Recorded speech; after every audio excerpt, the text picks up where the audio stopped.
Good evening. It is March 11th, 2025. I'm convening this meeting of the Board of Water Commissioners. This meeting is being held in person and or remotely as an alternate means of public access pursuant to Chapter 2 of the Acts of 2023 and all other applicable laws, temporarily amending certain provisions of the open meeting law. You are hereby advised that this meeting and all communications during this meeting may be recorded by the Town of Hingham in accordance with the open meeting law. If any participant wishes to record this meeting, please notify the chair at the start of the meeting in accordance with Mass General Laws, Chapter 30A, Section 20F, so that the chair may inform all other participants of said recording. Is there anyone else recording? Seeing none, I will note for the record that participating in the meeting this evening are Liz Klein, Bill Ramsey, and myself, Joe Fisher. First item on our agenda is to consider approval of the agreement with ReWorld Remediation Services, Inc. for pumping, transportation, and disposal of semi-solid sludge for the Ware River water system. And we have Russ Tierney with us. David, are you also going to participate? Sure. Okay. Go ahead. If needed. If needed. Russ, take it away. So thanks, everybody. Thanks for having us here tonight. The water treatment plant has two what we call washed water tanks. One of them was another gift from our predecessors that has a hardened it's material on the bottom of it. Right. It's mostly alum sludge, and it's really hard. I good? Move the mic. Oh, sorry. And it's really hard, and we're gonna have to get in there with some tools to get it out.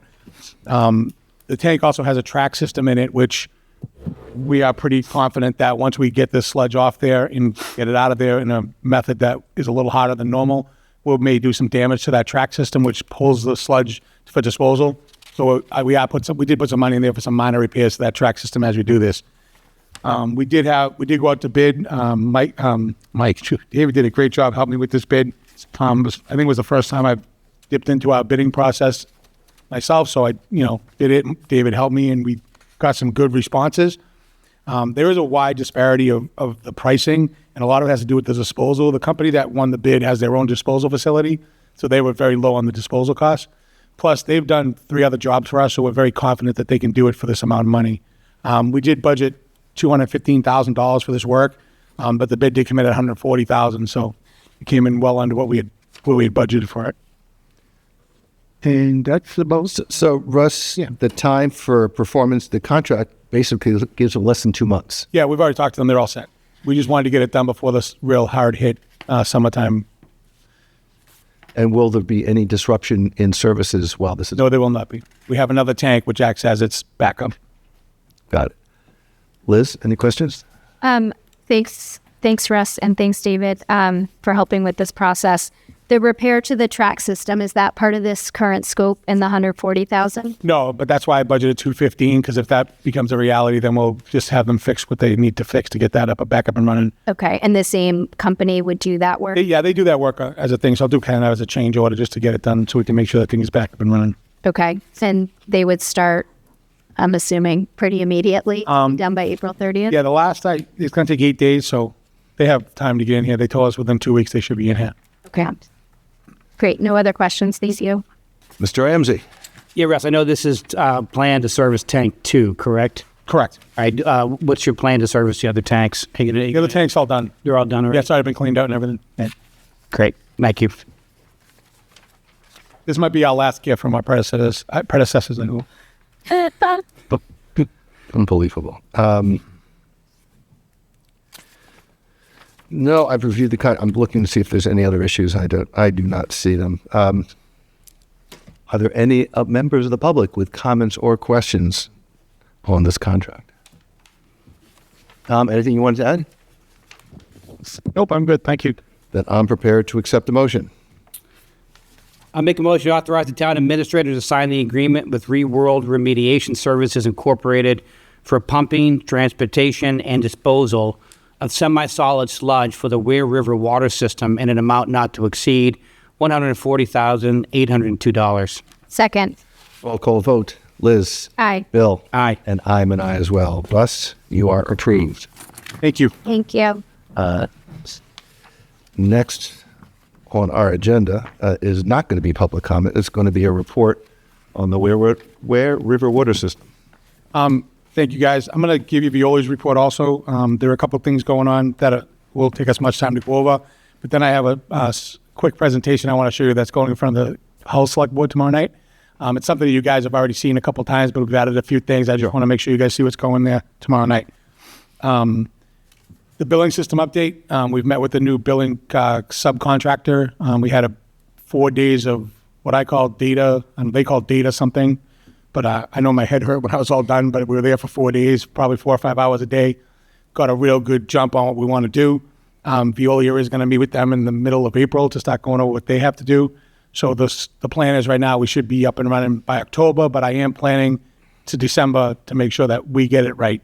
So I do have Veolia giving us a price to keep billing through the end of the year as a different part of the contract. We'll take the contract stuff off the contract like customer service, but they'll do the billing as Aquarian did for a few months when we took over the first time. We just want to make sure that this goes smoothly, so we're not going to rush it. So we're going to have redundant systems? We're going to have kind of redundant systems. They do have in their contract to run 90 days concurrent with what we're doing. Okay. So we will they definitely are doing that. So we will run concurrent for 90 days. The second thing is the meter reading issues.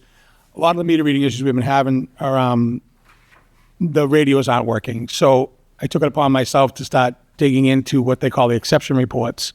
For the past 4 weeks, Brian and I have been really digging into the exception reports and sending stuff to Veolia and saying, okay, go look at these, go look at these. Of all the meters that we found that were inoperable, unfortunately, a lot of them were what we've already put in the past 4 years. They were the actual radios.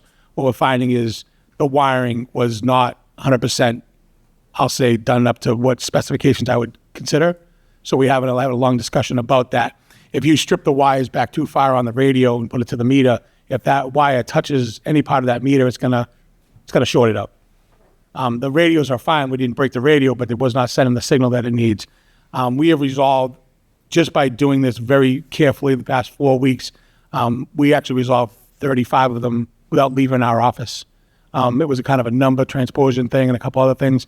So we're going to keep doing this for the next month to make sure that they're on track and we're on track to make sure we're getting the right readings we need. That goes right into the meter reading system. I hired Environmental Partners Apex to do a meter study on different metering systems. We want to go AMI, which is automated meter reading, which will send signal straight to our office. So there'll be no more driving around reading meters. The plan is kind of to start in Hull because that's the farthest reach for us. Hull is also part of the system that we're having most of the trouble with the radios. So it's a good thing to get in there and put in AMI so that we can keep a better track of Hull radios as they go. Because what this AMI system will do is it sends in a reading every day, and the readings are 4 or 6 hours apart, depending on how much you set them up. And they will actually give us a message if there's a problem with the radio that day. So if it does not get a reading that day, it will tell us. So we'll be more on top of these issues when the radio breaks or the radio has a problem or the meter has a problem. So that'll be going out to bid in the next 2 to 3 weeks. Environmental Partners has finished it. I reviewed it. We do have in our budget about $1 million to do some of it this year. And I think it's going to be a great thing for the system to get to a meter reading system that doesn't require us to drive around and take readings. It is part of the capital budget, and I had it in my capital budget for this year, for 26. Finally is the flushing program. We are planning to start flushing sometime towards the end of March. We will do a flush in the main system, which is the Hingham side, will be done as a conventional flush, but we are planning on doing unidirectional flushing in Hull. We have a few broken valves that we need to fix in the next 2 to 3 weeks, so that's why my meeting tomorrow with them is going to be focused on those valves getting fixed so we can do the unidirectional flushing in Hull. Then we'll circle back for next year and just fix some of the broken valves in Hingham that we need to fix to make this work properly, and then go from there with Hingham. So that's what we're working on. And that's what I have. With respect to the meters, do we have customers where the meter readings that we're using for billing were in error, and either we owe them money or they owe us money? Most of it is estimates. So a lot of times they owe us money, and that gets to be a really hard discussion with a resident. So if you're estimating their bill and we're estimating it low, then suddenly they get a larger bill. So what I've been doing with a lot of those customers is, you don't have to pay us right now. I'll give you 6 months or spread it over 12 months, depending on, how we work it out. The biggest thing with this is very rarely do you overestimate meaning we owe them back money. It has happened a couple of times, and we've instantly given them back a refund, but most of it is underestimating. So estimating bills is not, it just takes up too much time, too much of our time, too much customer services time and things like that. So that's why I dug in with Brian, and we're really staying on top of it for the next 2 months. And as we switch billing, we're going to be going from quarterly to monthly? We're absolutely going from quarterly to monthly, because monthly also gives us the opportunity to see how much water we're using and how much we're pumping, and then as compared to how much is being run through the meters, which gives us a better unaccounted for water. Right. We can stay more on top of unaccounted for water by going to monthly billing. Plus, it also gives the residents, to spread out their payments over 12 months. Got it. So it's a lot better for everybody, in my opinion. Thank you. Liz? Thank you, Russ, for the report and the update. How are the exception reports? How do those work? How do these compose? So when the meter reader is done doing their route, they can go in and get what they call an exception report. There's like 4 parts. I'm now finding there's 5 parts to an exception report. One shows a meter issue. One shows a radio issue. One shows actually houses that have never had an MIU. So right now they still have touchpads, which is, we're talking probably 10 or 15 years ago, they switched over to MIUs. So those houses we're actually going to get really on top of right now. These are people that probably have never changed their meter even before we got here.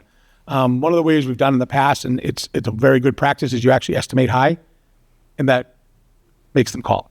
So that's what we're going to do. And that way they'll get a little kick that we need to get in and get fixed that meter. The radio, like I said, the radio issues have mostly been wiring. So they're going back and fixing those. The meter issues have been 5 to 10. So I've been having Brian actually go around and knock on those doors himself, just so that we can stay ahead of all this. And he's done probably 9 of them out of 20 just by knocking on the door and walking in the house and getting it done. So. Okay. And then the flushing program in Hull, how will residents be notified? They're drafting some for the Hingham Anchor. I have ordered the message boards, and then we'll put stuff on the website and what's that thing called? Facebook? Yeah, Facebook. Maybe we could send it to the Hull Times. Yeah, they'll do that. I think they do that automatically with Hingham Anchor or something. I don't know. They did it. Sure. No, not me. Veolia did it to everybody. Oh, okay. So I say Hingham Anchor. I mean, whatever else is there. I think at the Hull Times. Okay. And should residents expect brown water or any issues? Yes, we'll be flushing overnight like we always do. So when you wake up in the morning, if you have discolored water, try to flush out your system. And again, as always, if it persists for more than a few hours, then give us a call. We'll send someone right down to look at it. And that's what you're presenting tomorrow night? Tomorrow I'm spending the tank The tank. Okay. Thanks. To the Hull. to the House Select Board. Okay. Got it. And you'll also inform them of, I will tell them about the flushing, yes, absolutely. right? And it will also be in the email blast that goes out? Yeah, we'll send out notify, correct. Bill? Pretty. First, just to highlight what Liz said about the notifications for the flushing program, always result in some brown water at some level. So I think it's real important we get ahead of that, let people know, so we're not getting the complaints on the back end of it. So I think with the message Email, board this year- Facebook. yeah, I think in the message board this year, I'll add another line that says, expect discolored water. Just expect it. great. That way, there people will be a little more prepared for it.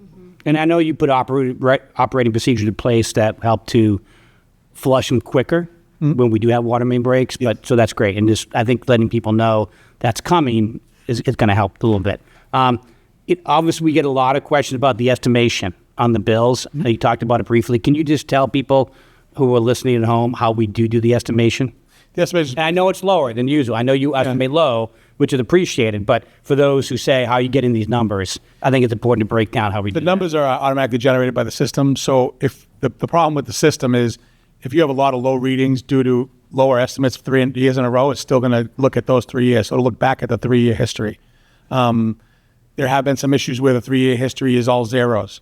So now that estimate will start out as a 1, but they do now have a process in place where they do what calls high lows. So if something's estimated, it'll come up really low. They will adjust that manually to a better of what you have used in the past. Because if you have a broken meter and it's been doing zeros for the past 3 years, it's going to stay at a 1. It's going to just do a 1. And that's not realistic.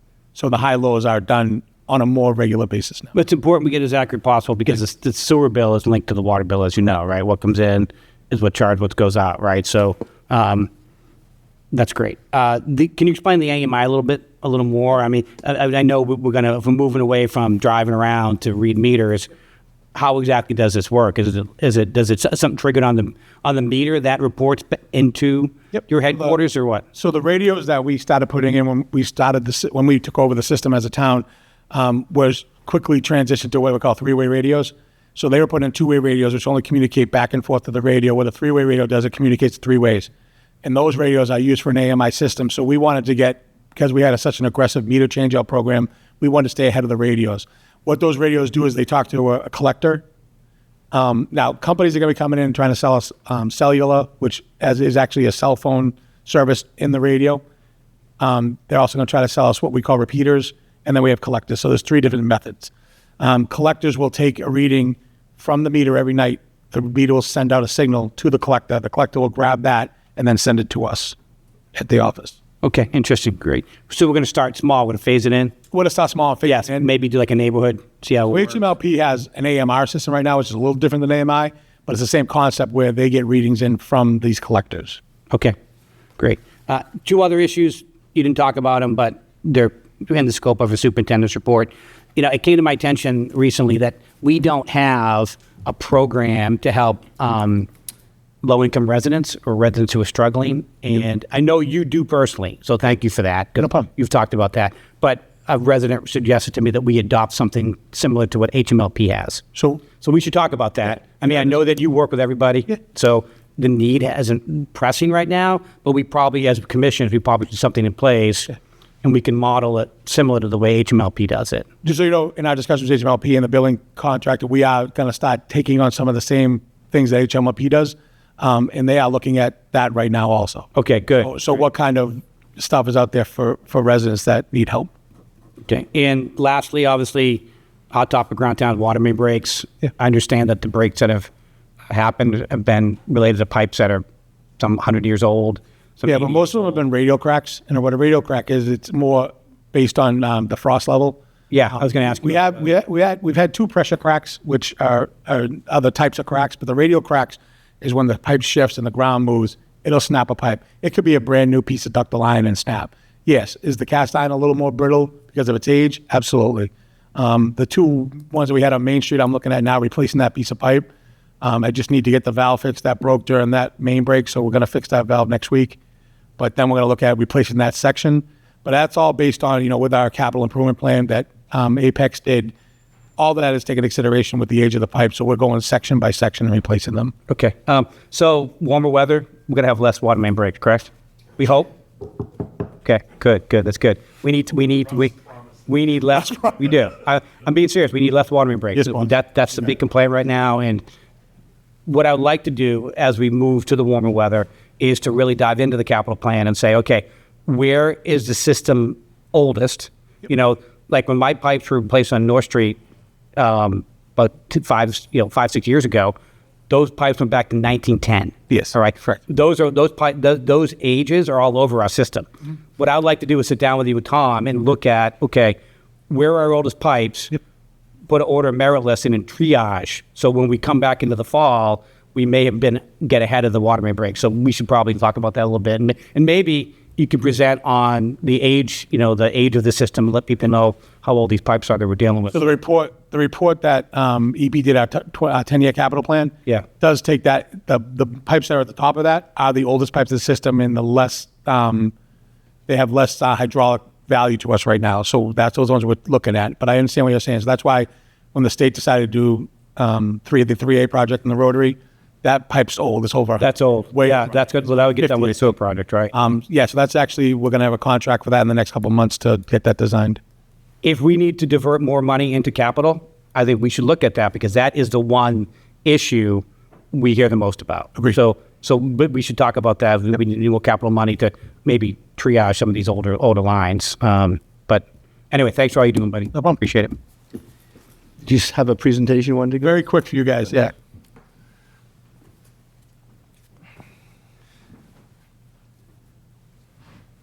So basically, this presentation is going in front of the whole select board tomorrow night. It's about the Strawberry Hill tank, the booster station, et cetera. The first couple of slides I've been through with you guys a bunch of times, so we'll just quickly go over those. That going? There we go. You guys know that the tank's very, very key to the system, and it's going to have water system redundancy, and it's part of our master plan. It's actually the number one priority of the master plan. Like I said, we've gone over this a couple times in a few meetings. So the next slide. This is kind of where the Strawberry Hill site is right now. I just got some good pictures of it. Next one. These are the two type. This is the type of tank we're using. It's a fused glass and steel tank. The biggest reason why we want to do this is the tank does cost a little more to install at the first time, but with the salt air, it's going to be the best to last the longest and not have as much maintenance to it. This is used a lot on the coast, and this is basically what the tank is going to look like. This is a site plan of where the tank's going. As you can see, a 1 million gallon tank is going to take up a good chunk of that site, but it is elevated so that this is a view looking down. So that's the top of the tank. It'll have a pedestal on the bottom of it. Next. There's a cross section of the tank, basically what it's going to look like. Then is the booster station. So the booster station, we are looking at a piece of land on Kilby Street. I am going to the zoning board tonight. It is an article in the town meeting warrant to transfer that land from HMLP to the Ware River Water System to utilize it. So we wanted to get ahead of it and get approved by zoning before we went to town meeting, which is hopefully will be tonight. This is a view of it. If anyone knows this area, the building to the right is the Sons of Italy. Across the street is another 3-family or 4-family house, and then the resident next door. I can tell the board, I have personally spoken to everybody that is abutting this tank. Except for the building across the street. They don't want to call me back. I've left them 7 messages, so I guess I'm done with that. But the lady next door is okay with it. I did promise her we would put a nice fence up between it, and we will make it a nice fence. It won't be a cheap fence. It'll be a nice fence so that she can look at a nice plastic or PVC fence. Behind us is the IREs have a construction company behind it. I've talked to them also, and they're all on board. This is a few views of the street side. Excellent. This is the lot as it is right now. We have been working on this for like 3 months, and zoning has been great. They have been giving us comments back and forth about how to do this correctly. Next one. This is basically the site plan of it. And if anybody wants, I know it's hard to see, but if anyone wants me to send it to them, I absolutely can. This is kind of what the building's going to look like. We did add a room to the side of this building for the sewer department because there are some odor issues down in that area. And we have an injection system we're going to put in the side of one of these rooms to inject directly into the sewer force main so that we can control odors down by Rockland Street in that area. This is kind of some details and some cuts of elevation plans of the building. Next one. This is a good example of what we're going to do there. So it's going to look like a house as much as I possibly can. We're going to have siding and a nice roof. There are a few more renditions of it, but this is the one that I thought looked the nicest for right now. Then also Turkey Hill's thrown into this to have it rehabbed as soon as we're done with the big tank. And I know I've been over the funding with you guys, so I am going to review that again with Hull. But next slide. The funding we've done, account revenue class. So what I did is look at all the different revenue classes that we have and looked at who uses the most water, what the percentage of the water use they are. Then I kind of looked at how much it was going to cost us. Michelle and I put it out over 30 years at a 4%, 4% for now for the interest rate. And when it all shakes out at the very end, it comes out to about $65 per residential home. Now, commercials are going to pay a little more. The town buildings may pay a little more. And then we're going to look really deep at, which I haven't done yet. I'm really looking really deep at like the bigger, larger residential communities, the Avalon buildings and stuff, because we can't base that on a single service because some of them have 30, 40 units in it. So that's right now where I stand. But that $65 will not change.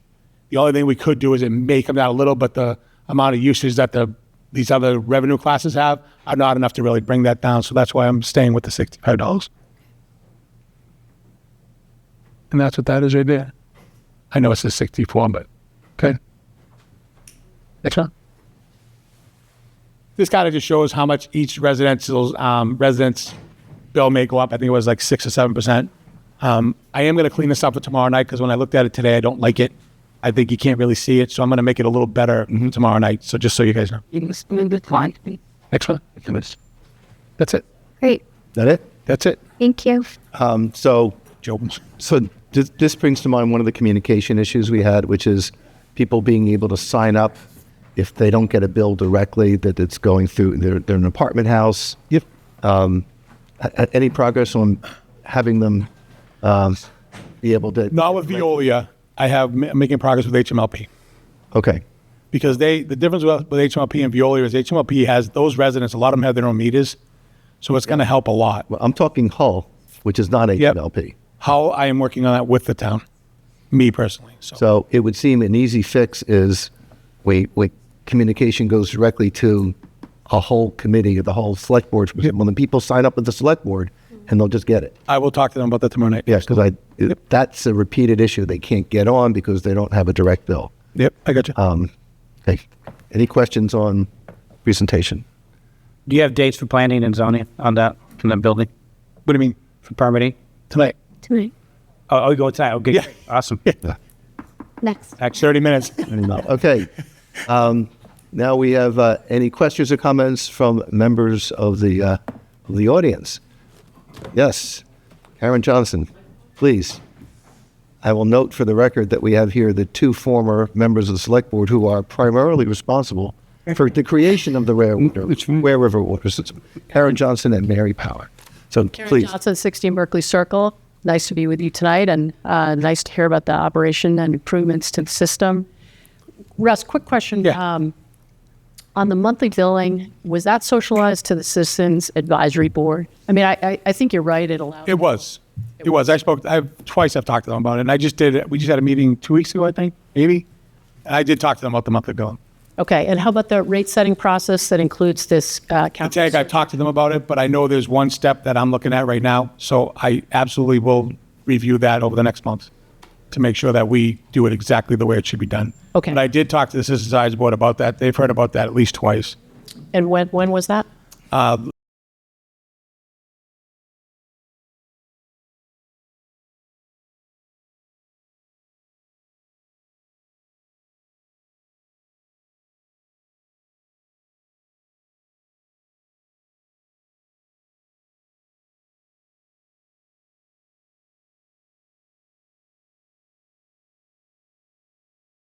System that we haven't engaged that board the way I think it was meant to be engaged. And in the rules and regulations, there's a pretty methodical process on rate setting, and I'm not seeing that that's been followed. Well, more because the past 4 years we haven't raised rates. So this is the first thing that we are going after to add a cost onto the bills. So I am reviewing that with Michelle, and I've also promised the board that going forward, I will be in more communication with the CAB and get them together more often.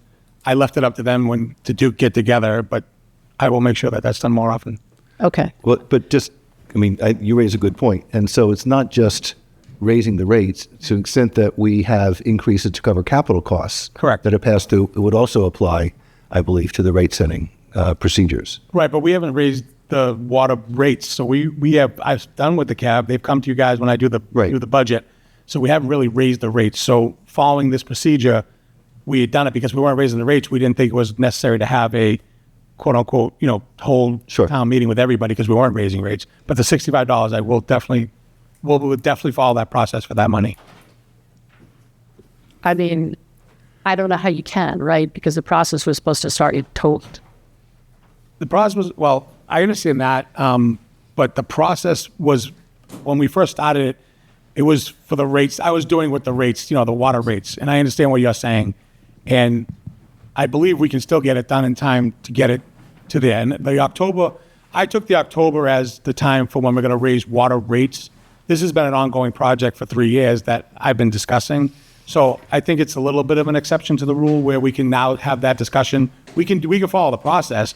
It's just that I thought to me, the October start was more for water rates. So when we raise the rates to the customer. Yeah, and listen, I don't mean to hassle you. No. The rules say inclusive of capital. I agree with you. And the other thing I guess that sort of touches a nerve with me is you'll remember when we were acquiring this, Aquaria was proposing all kinds of capital surcharges that would have been really costly to ratepayers. So to me, part of the beauty of owning the resource, right, is to take people through the process. Yep.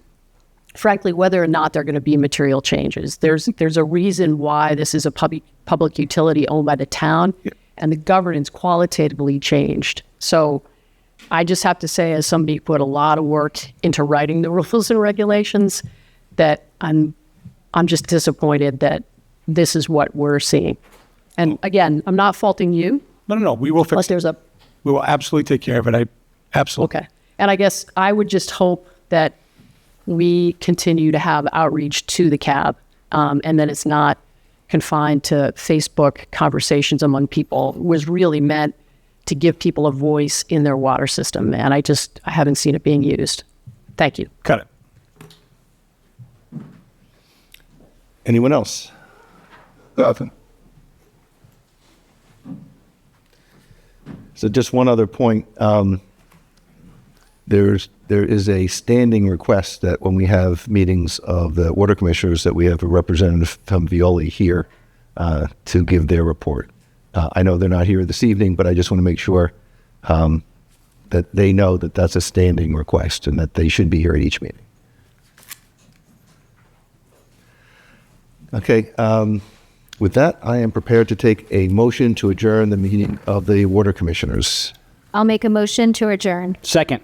Roll call vote. Liz. Aye. Bill. Aye. I'm an aye as well. We are adjourned, and we will reconvene momentarily for the select board.